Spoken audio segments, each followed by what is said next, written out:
Adán no tenía pecado. Ya que salió de manos de su creador, su naturaleza era pura.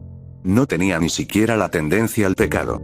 Sin embargo, sí era posible que Adán pecara porque él tenía libre albedrío. Era libre para decidir obedecer o desobedecer a Dios. Dios sabía que Adán necesitaba una esposa, así que hizo que Adán cayera en sueño profundo. Mientras que dormía, Dios tomó una costilla del costado de Adán y de ella formó una esposa para este. Adán la llamó Eva, que quiere decir madre de todos los vivientes. Dios bendijo a Adán y a Eva, y les dijo: fructificad y multiplicaos, llenad la tierra, y sojuzgadla. Génesis 1:28. Dios les puso en un jardín hermoso llamado el huerto del Edén. El trabajo de Adán era el de labrar y guardar el huerto. En el huerto había muchas clases diferentes de árboles, pero dos de ellos eran distintos de todos los demás. Uno de estos se llamaba el árbol de la vida, y el otro, el árbol del conocimiento del bien y del mal. A Adán y a Eva se les permitía comer libremente de todo árbol en el huerto, menos uno, el árbol del conocimiento del bien y del mal. Dios les ordenó específicamente que no comieran de ese árbol y les advirtió: el día que de él comieres, ciertamente morirás. Génesis 2:17. Adán y Eva eran felices en el huerto del Edén y, tal vez, vivieron así por mucho tiempo. Una cosa que gozaron en especial fue la comunión maravillosa que mantuvieron con Dios, su creador. Durante la frescura del atardecer, Dios llegaba y les visitaba. Pero un día, algo terrible pasó. Satanás, en la forma de una serpiente, entró en el huerto y empezó a hablar con Eva. Le preguntó: ¿con qué Dios os ha dicho, no comáis de todo árbol del huerto? Génesis 3:1. Esa parecía una pregunta inofensiva, pero Satanás tenía un plan malvado. Este era el de engañar a Eva para que desobedeciera a Dios. Eva contestó: del fruto de los árboles del huerto podemos comer, pero del fruto del árbol que está en medio del huerto, dijo Dios, no comeréis de él, ni le tocaréis, para que no muráis. Génesis 3:2-3. La declaración siguiente de Satanás era una mentira atrevida.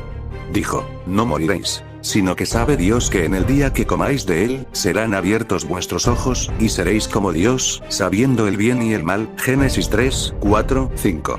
Satanás no solo contradijo a Dios, sino también insinuó que Dios estaba reteniendo algo bueno de Adán y Eva. Satanás le dijo que, al comer ese fruto, ella y su esposo serían como dioses. Eva tuvo que tomar una decisión. Dios había dicho: ciertamente moriréis. Satanás ahora decía: no moriréis. Eva tuvo que escoger a quién creer, a Dios o a Satanás. Eva miró la fruta y pensó en lo que había dicho Satanás. Entonces decidió. Tomó la fruta y se la comió. Eva optó por creer a Satanás. ¿Cómo Satanás hizo pecar a Adán? El plan de Satanás para engañar a Eva había tenido éxito. Ella realmente creyó a Satanás. Fue engañada para que creyera una mentira. ¿Por qué fue engañada Eva? Porque no creyó en la palabra que Dios había hablado. Nosotros también seremos engañados si no creemos en lo que Dios ha dicho, pero eso no fue el fin del plan malvado de Satanás. Satanás también tenía el propósito de hacer que Adán pecara. Sin embargo, esta vez Satanás no habló directamente con Adán como lo hizo con Eva. En lugar de eso, dependía de Eva para hacer que Adán desobedeciera a Dios. Eva le ofreció la fruta a su esposo. Indudablemente ella le refirió lo que la serpiente le había dicho en cuanto al gran poder que recibirían al comer la fruta. Ahora, Adán tenía que tomar una decisión. Él sabía bien lo que Dios había dicho. Le había dicho claramente que el resultado de comer el fruto sería la muerte, y no el poder. Adán no fue engañado por lo que la serpiente dijo a Eva. Él sabía que eso no era la verdad. Sin embargo, tomó la fruta y la comió. Adán había pecado. ¿Cuál fue el pecado de Adán?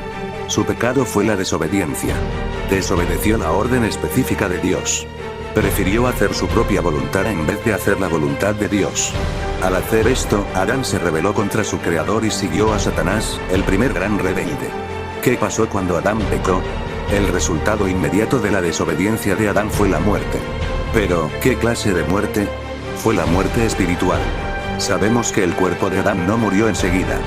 Vivió por cientos de años después de su acto de desobediencia, pero murió espiritualmente ese mismo día. En la Biblia, la muerte siempre quiere decir separación. Todos sabemos lo que es la muerte física. Es la separación del espíritu que está unido al cuerpo. Pero, ¿qué es la muerte espiritual? La muerte espiritual es la separación del espíritu de Dios del espíritu del hombre. Eso es lo que les pasó a Adán y Eva cuando pecaron contra Dios. Sus espíritus fueron separados del espíritu de Dios. Murieron espiritualmente. Lo primero que notaron Adán y Eva después de haber pecado fue que estaban desnudos. La Biblia dice: y conocieron que estaban desnudos. Entonces cosieron hojas de higuera y se hicieron delantales. Génesis 3:7. ¿Por qué es que Adán y Eva no necesitaban ropa antes de pecar? Porque habían sido vestidos con la luz de la gloria de Dios. Ya que el pecado había entrado en su vida, habían quedado separados de Dios, y la gloria de Dios los había dejado. Adán y Eva eran pecadores. Dios pronuncia sentencia sobre Adán y Eva aquel mismo día. Al atardecer, llegó Dios en busca de Adán y Eva, pero ellos ya no querían verle. En lugar de eso, se sentían culpables y se escondieron entre los árboles del huerto. Pero realmente nadie puede esconderse de Dios. Un Dios justo no podía pasar por alto el pecado de ellos. No podía simular que nada había sucedido. Dios les dijo que se acercaran. Entonces pronunció su sentencia sobre ellos. Tendrían que salir del bello huerto del Edén. Desde ese momento, Adán tendría que trabajar duramente para obtener su alimento de la tierra. Eva tendría que ser obediente a su esposo y daría a luz a sus hijos con dolor. Aún la misma tierra sería maldita por causa de su pecado. La primera consecuencia del pecado de Adán y Eva mencionado en Génesis 3:7 es que fueron abiertos los ojos de ambos, y conocieron que estaban desnudos, y cosieron hojas de higuera y se hicieron delantales. De repente les daba vergüenza sus cuerpos. Antes de su rebelión contra Dios, no había vergüenza. Y estaban ambos desnudos, el hombre y su mujer, y no se avergonzaban. Génesis 2:25. Ahora hay vergüenza. ¿Por qué? No hay razón para pensar que es porque ellos repentinamente se volvieron feos. Su belleza no era el foco en Génesis 2:25, y su fealdad no es el foco aquí en Génesis 3:7. ¿Por qué, entonces, la vergüenza? Porque la fundación del amor que guarda el pacto colapsó.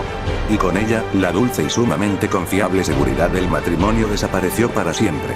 La fundación del amor que guarda el pacto entre un hombre y una mujer es el intacto pacto entre ellos y Dios, Dios gobernándolos para su bien y ellos disfrutándolo en esa seguridad y confiando en él. Cuando ellos comieron del árbol del conocimiento del bien y del mal, ese pacto fue roto y la fundación de su propia vigilancia del pacto colapsó. Ellos experimentaron esto inmediatamente en la corrupción del propio pacto de amor que tenían entre ellos. Sucedió en dos maneras. Ambos se relacionan a la experiencia de la vergüenza. En el primer caso, el que está viendo mi desnudez ya no es confiable, así que tengo miedo de que seré avergonzado. En el segundo, yo mismo ya no estoy en paz con Dios, pero me siento culpable y contaminado e indigno, merezco ser avergonzado. En el primer caso, soy consciente de mi cuerpo, y me siento vulnerable a la vergüenza porque sé que Eva ha elegido ser independiente de Dios. Ella se ha hecho a sí misma central en el lugar de Dios. Ella es ahora, esencialmente, una persona egoísta. Desde este día en adelante, se pondrá a sí misma primera. Ya no es una sierva. Así que no es fiable. Y me siento vulnerable a su alrededor, porque es probable que ella me sacrifique por su propio bien. Así que, de repente, mi desnudez es precaria. Ya no confío en ella para amarme con un amor puro y que guarda el pacto. Esa es una fuente de mi vergüenza. La otra fuente es que Adán mismo, no solo su esposa, han roto el pacto con Dios. Si ella es rebelde y egoísta, y por lo tanto no fiable, yo también lo soy. Pero la manera en que lo experimento en mí mismo es que me siento contaminado, culpable e indigno. Eso es, de hecho, lo que soy. Antes de la caída, lo que era y lo que debería haber sido eran lo mismo. Pero ahora, lo que es y lo que debe ser no son lo mismo. Debo ser sumiso a Dios humildemente y con alegría. Pero no lo soy.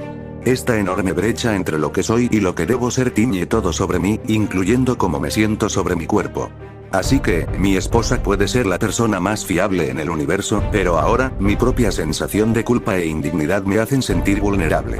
La simple y abierta desnudez de la inocencia ahora se siente inconsistente con la persona culpable que soy. Me siento avergonzado. La vergüenza de la desnudez surge de dos fuentes, y ambas debido al colapso de la fundación del amor de pacto en nuestra relación con Dios. Una es que Eva ya no es confiable para quererme, se ha vuelto egoísta y me siento vulnerable de que ella me sacrificará por sus propios fines egoístas. La otra es que ya sé que yo mismo soy culpable, y la desnudez de la inocencia contradice mi indignidad, estoy avergonzado de eso. Génesis 3:7 dice que ellos trataron de hacer frente a esta nueva situación haciéndose vestimenta, cosieron hojas de higuera y se hicieron delantales. El esfuerzo de Adán y Eva por vestirse a sí mismos era un esfuerzo pecaminoso para encubrir lo que verdaderamente había pasado. Ellos intentaron esconderse de Dios, Génesis 3:8.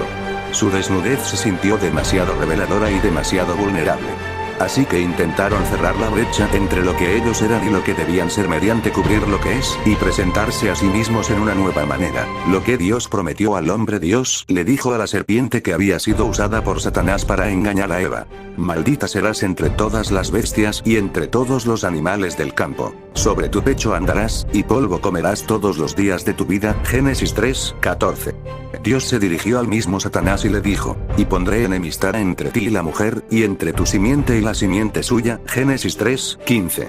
Entonces Dios hizo la primera promesa en cuanto a un Salvador venidero. El Salvador venidero, te herirá en la cabeza, y tú le herirás en el calcañar. Génesis 3:15. Adán, el primer hombre creado por Dios, había sido vencido por Satanás. Aquí Dios hace la promesa de la llegada del Señor Jesucristo, que vencería a Satanás debido a que Dios es un Dios santo, no puede permitir el pecado en su presencia. Adán y Eva habían pecado, por esa razón tenían que salir del huerto del Edén. El pecado siempre separa al hombre de Dios. Pero Dios tenía un plan. Un día Él mandaría a su Hijo unigénito al mundo para morir por los pecados del hombre. Por su muerte en la cruz, el Señor Jesucristo haría posible que el hombre fuera perdonado de su pecado y que volviera a tener comunión con Dios. Mientras tanto, Dios proveyó para Adán y Eva. Les vistió con túnicas de pieles. La Biblia dice: y Jehová Dios hizo al hombre y a su mujer túnicas de pieles, y los vistió. Génesis 3:21. Dios tuvo que matar animales inocentes para cubrir a dos personas que habían pecado. Al matar animales inocentes para hacer túnicas de pieles para Adán y Eva, Dios les enseñó que sin derramamiento de sangre no se hace perdón del pecado. Hebreos 9:22. Dios había provisto la forma en que Adán, Eva y sus descendientes podían volver a tener comunión con Él. Desde aquel entonces hasta que viniera el Señor Jesús como Salvador, la gente tendría que ofrecer corderos inocentes como sacrificio por sus pecados. Dios aceptaba estos sacrificios de animales porque quienes los ofrecían con fe esperaban la venida del Señor Jesucristo. La ruina del hombre por el pecado llegó al mundo porque Adán decidió su propia voluntad en vez de hacer la voluntad de Dios. Amigo y hermano, quiero hacerte la siguiente invitación: acepta al Señor Jesús como tu Señor y Salvador. Él es el camino y la vida. Tomás, mientras se hallaba sentado a la mesa con sus compañeros apóstoles y con el Señor, después de la cena, la memorable noche de la traición. Juan 14:5-7 le dijo Tomás: Señor, no sabemos a dónde vas. ¿Cómo, pues, podemos saber el camino? Jesús le dijo: Yo soy el camino, y la verdad, y la vida. Nadie viene al Padre, sino por mí. Si me conocieseis, también a mi Padre conoceríais. Y desde ahora le conocéis, y le habéis visto. Suscríbete y dale like. Dios te bendiga, Dios te guarde.